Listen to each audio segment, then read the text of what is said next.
اعوذ باللہ من الشیطان الرجیم بسم اللہ الرحمن الرحیم رب اشرح لی صدری ویسر لی امری واحلل عقدۃ من لسانی یفقہوا قولی رب یسر ولا تعسر وتمم بالخیر آمین یا رب العالمین۔ آج کے سبق میں ہم انشاءاللہ سورۃ النبأ کے دوسرے رکوع کا گرامیٹیکل انالیسس شروع کریں گے۔ آپ کے علم میں ہے کہ الحمدللہ ہم نے پچھلے لیکچر تک سورۃ النبأ کے پہلے رکوع جو کہ 30 آیات پر مشتمل تھا گرامیٹیکل انالیسس مکمل کر لیا ہے۔ آج ہم انشاءاللہ تعالی سورۃ النبأ کی آیت نمبر 31 سے گرامیٹیکل انالیسس شروع کر رہے ہیں اور آیت نمبر 31 سے دوسرا رکوع بھی انشاءاللہ تعالی شروع ہو رہا ہے۔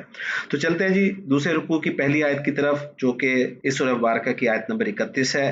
اللہ تعالیٰ نے ارشاد فرمایا کہ اِنَّ لِلْمُتَّقِينَ مَفَازًا۔ اس آیت کے الفاظ کی طرف اگر ہم جائیں تو اِنَّ حرف ہے، حرف از حروف مشبہ بالفعل ہے، لام حرف ہے اور حرف جر ہے، المتقین اسم ہے، جمع سالم مذکر ہے اور معرف باللام ہے، اور ہم جانتے ہیں کہ جب بھی معرف باللام اسم کے ساتھ لام جارہ یا لام تاکید استعمال کیا جاتا ہے تو معرف باللام اسم کا حمزۃ الوصل جو ہے وہ لکھنے سے بھی ختم کر دیا جاتا ہے۔ تو المتقینہ جو کہ اسم الفاعل کا صیغہ ہے لہٰذا اس کے مادے اور اس کے با پر بات ہو سکتی ہے۔ واو قاف یا اس کا مادہ ہے، غیر صحیح فعل کی قسم ہے اور باب افتعال سے استعمال ہوگا۔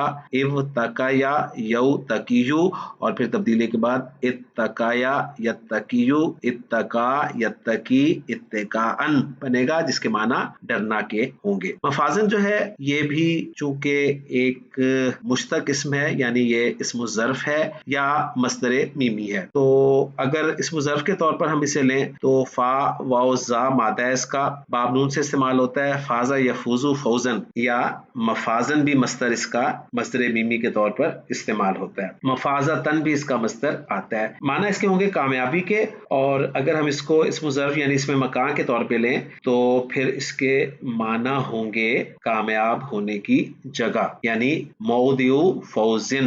یہاں پر یہ منصوب استعمال ہوا ہے۔ اب ترکیب کی طرف آئیں تو انا حرف از حروف مشبہ بالفعل ہے، جب بھی آئے گا اس کا ایک اسم ہوگا، ایک خبر ہوگی، اسم منصوب ہوگا، خبر مرفوع ہوگی اگر مفرد ہوگی، اور خبر کی جگہ پر جملہ بھی آ سکتا ہے اور شبہ جملہ بھی آ سکتا ہے۔ تو للمتقین جار مجرور ہے اور اس جار مجرور کا متعلق چونکہ جملے میں موجود نہیں ہے لہٰذا اس جار مجرور کو ہم ظرف مستقر بنا کر خبر مقدم بنا دیں گے انا کی، اور مفازن جو ہے جو ہمیں منصوب اسم نظر آ رہا ہے یہ انا کا اسم مؤخر ہو جائے گا۔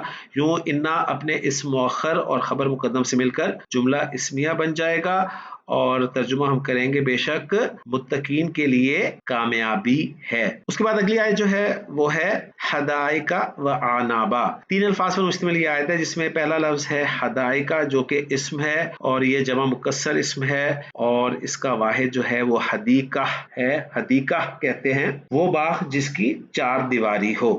حدائقہ جیسے کہ آپ دیکھ رہے ہیں غیر منصرف اسم ہے اور یہاں پر منصوب استعمال ہوا ہے۔ اس کے بعد واو عاطفہ ہے، اعنابن جو ہے یہ انبن کی جمع ہے، انگور کے لیے یہ لفظ استعمال ہوتا ہے اور انگور کی بیل کو بھی انب کہتے ہیں، جبکہ ایک دانے کے لیے یعنی انگور کے ایک دانے کے لیے انابتن کا لفظ استعمال کیا جاتا ہے۔ اعنابن جو ہے یہ بھی یہاں پر جمع مکسر کے طور پہ استعمال ہوا ہے۔ ترکیب کی طرف آئیں تو حدائقہ معطوف علیہ ہے اور واو عاطفہ اعنابن معطوف ہے، معطوف علیہ اپنے معطوف سے مل کر یہ پھر بدل بن جائے گا پچھلی آیت میں موجود مفازن سے، یعنی وہ مفازن کیا ہے وہ حدائقہ و اعنابہ ہے یعنی باغ اور انگور۔ یہاں پر ایک چھوٹا سا پوائنٹ نوٹ کر لیجئے گا کہ اگر مفازن کو ہم مصدر میمی مانے تو حدائقہ و اعنابہ جو ہے یہ بدل اشتمال بنے گا، اور اگر مفازن کو ہم ظرف مکان مانے تو پھر بدل باز بنے گا، اور ہم جانتے ہیں کہ بدل استعمال اور بدل باز میں ایک ضمیر کی ضرورت بھی ہوتی ہے، تو وہ ضمیر جو ہے یعنی جسے رابطے کے لیے استعمال کیا جاتا ہے وہ پوشیدہ ہوگی، یعنی یوں کہا جائے گا حدائقہ فیہا، یا پھر اس کی آسان سی ترکیب یہ کی جاتی ہے کہ حدائقہ سے پہلے آنی فعل کو معذوف مان لیا جاتا ہے۔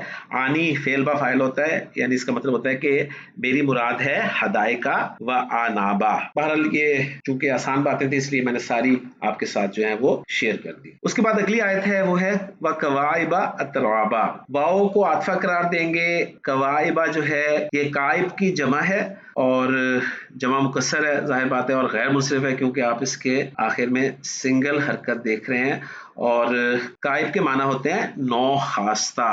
اب اس نو خاستہ کے معنی کیا ہیں یہ آپ ڈکشنری میں دیکھ سکتے ہیں. باقی انشاءاللہ تعالیٰ اس کے جو اصل معنی ہے وہ ترجمہ کرتے ہوئے آپ کے سامنے آ جائیں گے انشاءاللہ تعالیٰ. اترابا یہ لفظ جو ہے تارابا اس سے نکلا ہے اور تربن کی جمع ہے یہ, اور اس کے معنی ہم عمر عورتیں, ہم جولیاں, یعنی جو بچپن میں مٹی میں ساتھ کھیلا ہو. تو اس سے پتہ چلتا ہے کہ جنت میں مرد و عورت سب ہم عمر کر دیے جائیں گے, اور بعض روایات حدیث میں ان کی عمر کا بھی ذکر کیا گیا ہے. بہرحال قوائب اترابا جو ہے یہ موصوف صفت بن جائے گا ترکیب کے اعتبار سے, اور پھر اس کا عطف ہم پچھلی آیت پہ کر دیں گے. اس کے بعد اگلی آیت ہے وکاسن دہاکا. اس کے بھی 3 الفاظ ہیں, واو حرف عاطفہ ہے, کاسن جو ہے یہ جامع شراب کے لیے لفظ استعمال کیا جاتا ہے اور مؤنث سمائی ہے. اور یہ بھی لکھا گیا ہے کہ کاس کا لفظ جو ہے یہ ظرف پر بھی اس کا اطلاق ہوتا ہے اور مظروف پر بھی, یعنی گلاس اور شراب دونوں پر, مگر عموماً وہ جام یعنی وہ پیالہ مراد ہوتا ہے جو شراب یا شربت سے بھرا ہوا ہو. دہاکن یہ فعالن کے وزن پر ہے, بامعنی مفعول ہے جس کے معنی بھرا ہوا, چھلکتا ہوا ہوں گے. کاسن موصوف اپنی صفت دہاکن سے مل کر یہ بھی معطوف ہو جائے گا, اور یہاں تک ایک مضمون جو ہے وہ تقریباً مکمل سا ہو جاتا ہے کہ انا للمتقین مفازا حدائق وعنابا وکواعب اترابا وکأسا دہاکا, یعنی اللہ سے ڈرنے والوں کے لیے بے شک کامیابی ہے, یعنی باغ اور انگور اور نو خاستہ ہم عمر عورتیں اور لبالب بھرے ہوئے جامع شراب. اس کے بعد اگلی آیت کی طرف چلتے ہیں. اگلی آیت جو ہے اس کو ہم الگ سے بھی جملہ مان سکتے ہیں, لہٰذا اس کو ہم انالائز کرتے ہیں. یہ آیت ہے کہ لا یسمعون فیہا لغوا ولا کذابا. اس کے الفاظ پر بات کریں تو لا حرف ہے, حرف نفی ہے, اور یسمعون فعل مضارع جمع مذکر غائب کا صیغہ ہے. سین میم عین اس کا مادہ ہے, باب سین سے استعمال ہوتا ہے, سمیع یسمع سمن سننے کے لیے. واو جو اس میں سیان کلر میں آپ کو نظر آ رہا ہے وہ اس کا فاعل ہے, ضمیر مرفوع متصل. فیہا جار مجرور ہے جس میں ہا ضمیر جو ہے وہ مجرور متصل ہے, اور یہ جنہ کی طرف لوٹ رہی ہے, اور جنہ کا لفظ اگرچہ پیچھے نہیں ہے لیکن مفازن سے مراد جو ہے وہ جنت ہی ہے. لغون کا لفظ آپ دیکھ رہے ہیں آگے جو کہ منصوب استعمال ہوا ہے, اور یہ مصدر ہے, بےہودہ بات کے لیے استعمال ہوتا ہے. واو عاطفہ ہے, لا حرف ہے, زائدہ ہے, تاکید کے لیے استعمال ہوا ہے یہاں پر. کذابن جو ہے یہ بھی مصدر ہے اور باب تفعیل کا مصدر ہے, یعنی کاف دال با مادے کو جب باب تفعیل میں ڈالتے ہیں تو بنتا ہے کذبا یکذب تکذیبا, اور ایک مصدر جو ہے وہ کذابن بھی آتا ہے. اب ترکیب کی طرف آئیں تو لا یسمعون فعل با فاعل, فیہا ظرف لغو یعنی متعلق ہے یسمعون فعل کے, اور لغون جو ہے معطوف علیہ ہے, اور کذابن معطوف ہے, معطوف علیہ اپنے معطوف سے مل کر یہ مفعول بھی بن گیا یسمعون فعل کے لیے, اور لا یسمعون فعل اپنے فاعل اور مفعول بھی اور متعلق سے مل کر جملہ فعلیہ ہو کر یا تو جملہ مستانفہ بنا لیں گے یا پھر اس کو ہم حال قرار دے دیں گے پیچھے المتقینہ جو اسم الفاعل ہے اس کے فاعل کی ضمیر سے. اس طرح فعل کے لیے فاعل ہوتا ہے, ہم جانتے ہیں کہ صیغہ صفت جو ہوتے ہیں ان کے لیے بھی فاعل استعمال ہوتا ہے. تو المتقینہ چونکہ صیغہ صفت ہے, اسم الفاعل ہے, اور جمع صیغہ اور جمع کے صیغے میں ہم کی ضمیر جو ہے وہ اس کا فاعل ضمیر مرفوع متصل مانا جاتا ہے, تو وہ ذوالحال ہو جائے گا جس کا پھر حال جو ہے یہ جملہ فعلیہ بن جائے گا جس کو پھر ہم محلاً منصوب قرار دیں گے اور ترجمہ کریں گے ہم اس جملے کا. نہیں سنیں گے وہ اس میں کوئی بےہودہ بات اور نہ ہی جھوٹ. یہی ترجمہ جو ہے میں نے لا زائدہ کی وجہ سے کیا ہے. اس کے بعد اگلی آیت ہے جزاء من ربک عطاء حسابا.